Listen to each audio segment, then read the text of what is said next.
name is Saron Bailey. I run a consultancy business. I run another event management business with my husband. And I'm just, trying to manage day-to-day life in the midst of a COVID-19 pandemic. My name is Joanne Bailey. I am the other half of what she said there. I am an event planner. I am also a teacher. I have 2 businesses. I am a parent of 2 boys. We have a special needs son. I'm a Sagittarius and I like long walks on the beach. Hi, my name is Tisha Edwards Lloyd.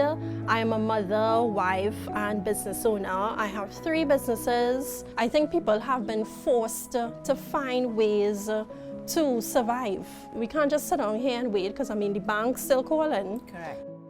I'm Alicia Casimir. I am a wife and mother to 3 children, 1 boy, 2 beautiful girls. I am a project coordinator for a company that I co-own. And during this pandemic, it has been so difficult to navigate with kids at home. So I'm just here to figure out how do we navigate out of this.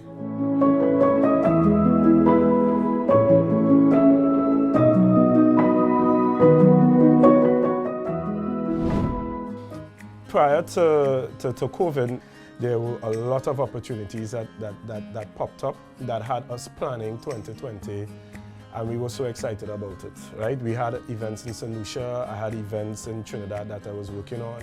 So it affected me very badly at that point. It's a struggle, I'm tired. Well, I'm not tired, I'm exhausted.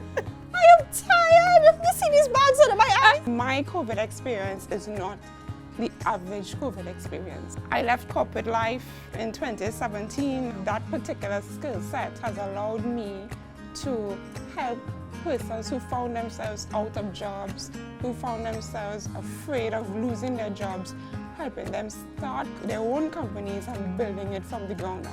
So that's where my consultancy started up, Saron Bailey's Consulting Services, and I've helped so many different persons.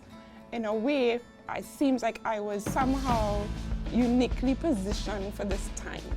I'm so happy to hear from someone else where the pandemic, brought a blessing. Yeah. Because at first, I thought it was the end of the world. My business was closed, like completely closed. It turned a home that was extremely comfortable into a 1-income home now. And then I have 3 kids and I had to balance those 3 kids and their mental. And I wasn't ready to deal with mine. So I had very long days in bed where I said, go eat bread and cheese. Go have cereal and milk. And eating cereal and milk for breakfast and for lunch and possibly for dinner. The very first low moment of the pandemic was my son had just made national team for water polo. And when they said, okay, no, Borders Carifta, CC can't take place, the face that my son gave me, everything in me just fell apart. That was one of the things that hit me as a parent because I didn't even know how to comfort him and I didn't have any answers. I think what had happened with me was I may have been at that point in time very, very, very frustrated. And as much as we waking up every morning and they're trying to smile and they're trying to have a nice, perfect family at home, it wasn't easy. And there was one time, I think, where I blew up on my older son. He said something and I went from 0 to 100. I just stormed off and I went inside and I sat down. I catch myself, she came back in, she said, I want to talk. We spoke about it. And I am one that believe in apologizing to my kids. That's a big thing. I believe in it. I don't care what people say, you see parents and whatever. If I do something wrong, he needs to know that I know I did something wrong and I apologize for it. So, he came inside and I spoke to him and, I apologized for it, I had a nice conversation with him. My kids should never feel like they can't come and talk to daddy, always grumpy, things ain't going good for daddy, this, that. I don't want that at all. So like for me, that point will happen when it's like, is everything else on top of, it's like, and it's not only the kids alone, it's because the bank must just call And then my husband call and say, Anybody yeah, else but really just hate when you pick up the phone and you notice it's the bank? yes, yeah, the bank You called pick us up your phone and it's now. just like, And it's like, oh my God. Just answer the phone and talk to them. And then the little one drumming still, and then the big one chatting with some girl, and then the husband, you send this invoice here to this one. And I think it was a day where all of those things were just happening at the same time. That's I like went outside and I like reached on top by the gate, and I think I messaged Cleveland and I said, I need to get therapy like right now, or I will take off all my clothes and run in this yard naked, because I am at this point where I am, it's here or St. Anne's. I do not know how single parents do it. was your, Because but just now, I will was your go parent, crazy. by the way, you all grew up in what sort of parent, what sort of house? My mom was single parent for like a little while, and then she met my stepfather. I didn't grow up with her father, so I know my Right. mother did it. Yeah. I don't know how. And this pandemic has brought out the ills of society. You've heard a couple of stories of children either drowning, or kids, the incident with the fire. And I Gosh, that was saw the a lot of worst. That was the people, worst. you know, they were commenting that the kids were, you know, home alone. And I personally can't judge, because Correct. if I am in a position to be home, there are some They are not. parents That are who not. cannot, Yeah. because putting food on the table, it's more important. I mean, what else are you It's supposed important. And you don't Listen, have the there- support, and you don't have listen. the money for the Rebecca. babysitter. There's a day I was washing wares, and my son is in class. They have to submit something by, let's say, 4 o'clock in the afternoon or 6 o'clock in the afternoon or something. And I heard when I think a parent had to express that, listen, I am not at home, my son is at home, and he doesn't have a device to take a picture and send it. Correct. When I get at home, when I reach home, I would upload it, but it would be after the deadline. And the teacher said, well, you had to figure out how to do that, because it has to be given in at that particular time. But you have to understand that if you have 20-something students in a class, all their situations are not going to be the same. Correct. And what you could have done is contact the parents separately and say, hey, listen, here we're going. No. Yeah. This is what we might have to do. I don't want to put this out there that Give it's us okay solution. to Yes. break the rule Yes. and give your working late. But I Yeah. do understand the situation. Yeah. Now, even if she did do that, the other parents and other students shouldn't hear you being so unfair. Belittling. I would go ahead and say that the pandemic was not all that bad. It all depends on the glass that you're looking through, half full rather than half empty. I was able to spend more time with my kids. We do game nights. We have a prayer night. For a second, I thought, how were we living before? I have learned that my children are individuals, that they are not the same. They are not to be painted with the same brush. Each child has to be dealt with differently.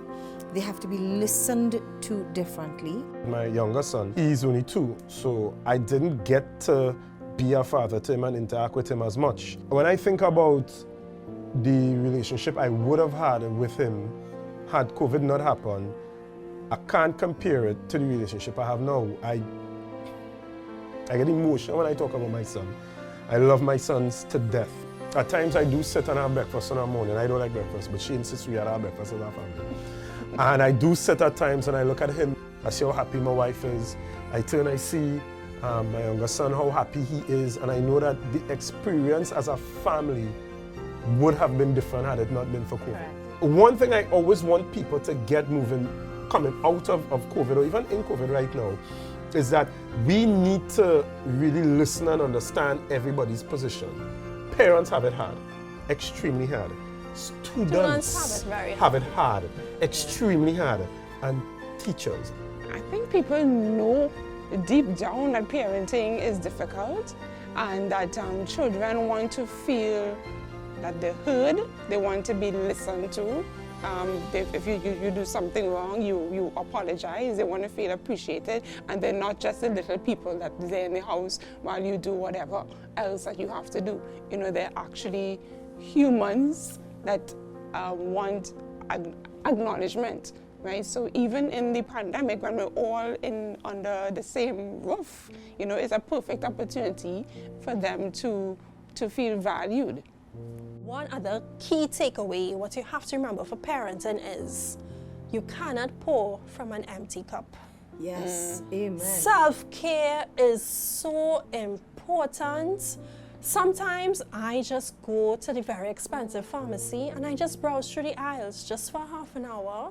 You need to do that in order to be able to be there for your kids. Because if you're not there for yourself, you could really just unravel in front of them. So that is one main thing people have to remember. Parents, thank you so much for sharing your heartfelt and deep concerns in that video clip. Without a doubt, parents, you have championed through many challenges. And I want to say to you that you epitomize strength. You demonstrated the act of being strong. And for this, I want to engage you in an activity. I would like to engage you in an activity where I want you to pull out a paper and a pen, or use your phone or your tablet, anything that makes you feel comfortable, and write with me as I take you through the acronym STRONG, because you represent strong. S. S stands for structure. Structure time with your children. In the video clip, I heard you all say, things have been so busy, I haven't been able to spend time with my children, and they've been reaching out. Structure time with your child, doing something that you love, something that you enjoy. So it could be going to the beach. The beaches are back open, that's a good thing. It could be just playing games, it could be drawing, it could be puzzles, it could be going out together. Because research shows that when you spend time with children doing fun activities, children are more likely to share about how they feel and the challenges that they are going through, and it unifies a family. So S stands for structure. T. T says, take care of your body. I heard it being said that you have been running from meetings, from work, holding down 3-4 jobs. What? Super parents. But it's so important to take care of your body. Eat well and also exercise. The research shows that if you eat foods with protein, they produce aminos, which helps your body to regulate itself, to regulate your mood. So you're less likely to be on edge, like my brother said when he snapped at his child. That's normal, that happens. But if you try to control your diet, that also helps. So the T in STRONG stands for take care of your body. So write down 2 commitments that you will make to take care of your body. The R stands for reach out. There will be days when you feel as though it's too much to handle. I shared in the video, someone said, there are days that I couldn't. I just didn't think I'd make it. I thought that this is it. But I want to encourage you to reach out. I want you to write down 3 people that you can always turn to, make that commitment, and let them know that you want them to be there for them. It could be a neighbor, it could be a friend, it could be someone from the religious organization that you attend. It could just be an accountability partner. It could be a mental health professional. But if you're unable to find someone that you can reach out to on that list of 3 people, I want you to visit this website, findcareTT.com. That's www.findcareTT.com. On that website, you will find free resources throughout the nation based on your geographical location, where you can go to and find a professional or someone to talk to, even resources if you need help, additional help. So please reach out to someone.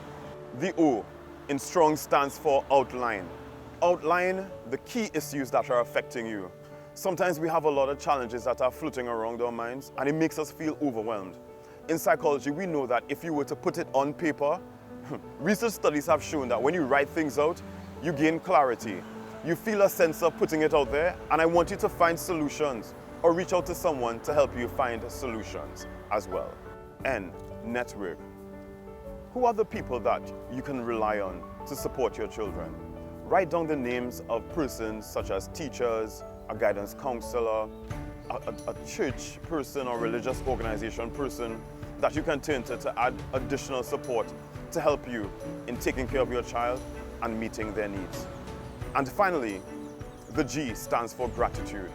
It's a tough time, but there are things that we can be grateful for through this pandemic. Find gratitude whenever those challenging negative thoughts come that make you feel to give up, as mentioned before. Find one thing that you're grateful for. Gratitude has been shown through research to help to alter the mood and to even help cancer patients feel better. As we live in gratitude and we practice it, we'll be teaching our children how to also live in gratitude through very challenging times. With that, I want to congratulate you on being strong, for being a champion through this pandemic and ensuring that your children have survived and that now they are back on track. for that, I am grateful for you.